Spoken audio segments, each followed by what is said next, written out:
Өзүн кыргыздын деми деп атаган Гүлзат Мамытбек менен анын мурунку жолдошу Талант Курманкуловдун мүлк жана бала талашуу боюнча соттук отуруму башталды. Ишти Сокулук райондук соту кароодо. Буга чейин Гүлзат Мамытбек менен анын мурунку жолдошу балдарды жеке нотариустун чечими менен чогуу тарбиялап келишсе, эми ал балдарды биротоло өзүнө алууну чечкен. 5 күн жашасын, 2 күн менде болсун, 5 күн сенде болсун, 2 күн менде болсун.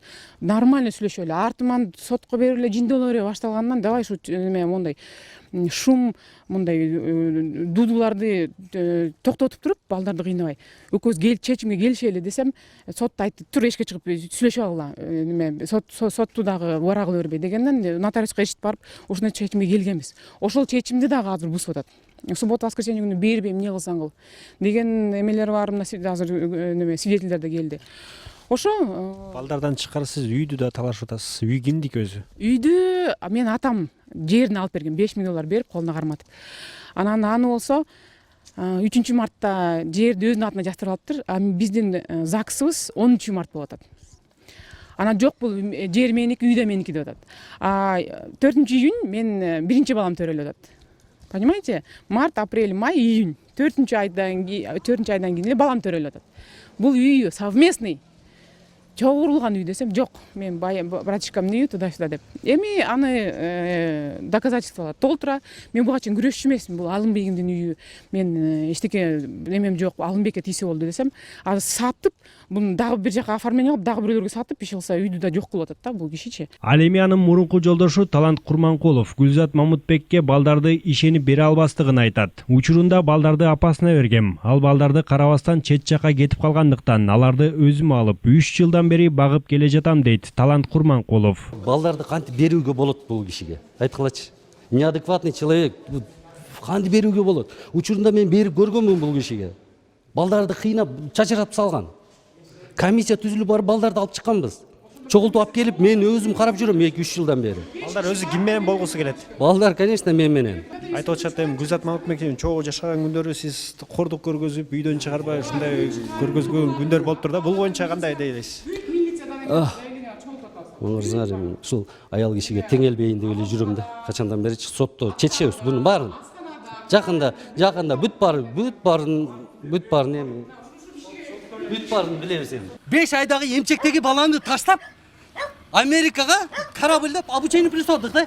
Кеттиңби? Бир айга. Мен ошондо аябай жаман акыбалда болчумун. Аябай депрессия, мен өлгүм келип калган ужачы. Мен ушинтип жашайынбы? Мен чөнтөгүмдө 10 сом жок жашайынбы? Мен хайтайын болуп дүңгүрүп аткан кыз болчумун. 10 мектебим бар болчу. 2 джипим бар, бир джип, бир машинем бар болчу. Toyota Cresta деген 2-3 фирмам бар болчу. Ата-энеме, бир туугандарыма квартира алып берип, ушинтип сонун кыз болчумун да, хайтайым. Ага күйөөгө тийгенден кийин бүттү, басынтуу башталды. Мектептердин баарын жаптым, үйдө семирип, ошо чоң заңыраган үйдү салып берип отуруп калдым. Жап деп отургандан ушунчалык өлгүм келгенге чейин баргам да. Анан бирок балдарымды карап, балдарым үчүн чыдашым керек. Дагы киши Россияга на заработкке кеткенде мен издене баштадым, окуй баштадым. Жок, көтөрүлбөсөм болбойт. Мен 10 сом чөнтөгүдө жок деген нерсе эмне бул? Анан кийин окуп баштагандан кийин анан саентология деген сонун илим таап алдым. Бул мындай адамдын руханий байлыгын чоңойто турган, духун чоңойто турган аябай күчтүү илим экен да.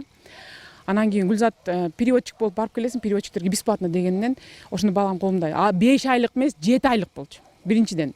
Анан няняга эмес, тайнесине таштагам. Азыр 2 күндүк баланы деле тайнесине таштап кетип атат. Мама, карап туруңуз дедим. Карап туруңуз, мен мамамдан деле интервью алсаңар болот. Мына няня, мен барып келбесем болбойт, билим алып келбесем болбойт десем, макул деп калып калды. 23 күнгө барып келдим. Мен ошондо эмчегим саап турчумун, эмчекте бала болчу. Келгенден кайта эмизе баштадым. Ушинтсе болот экен. Келгенден кийин эле уже күчтөнүп келип, мен ажырашам дедим. Ажырашам десем, мамам, болду, ажырашпайсың деди. Жок, ажырашам дедим. Мен сиздин жашооңуз менен жашабайм, мен анын жашоосу менен жашайм, мен ажырашып туруп азыр чоң деңгээлге чыгып, Кыргызстанды көтөрөм десем, жок дешти.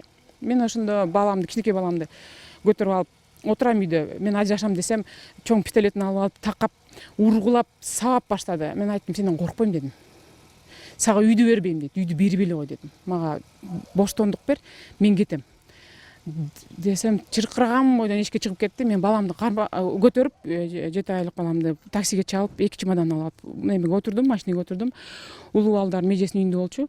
Эми атасы менен туруп турар, Кудай колдосун, атасы эстике кылбастыр деп кетип калгам. Соттук процесс жабык өткөнүнө байланыштуу журналисттер отурумга киргизилген жок. Жарым саатка созулган процессте эч кандай маселе чечилбей, отурум 15 февралга жылганы белгилүү болду. Айта кетсек, Гүлзат Мамытбек менен Талант Курманкуловдун ортосунда 3 бала бар. Ал эми Гүлзат Мамытбек 2018 жылдын декабрь айында америкалык режиссер Хуан Буэндияга турмушка чыккан.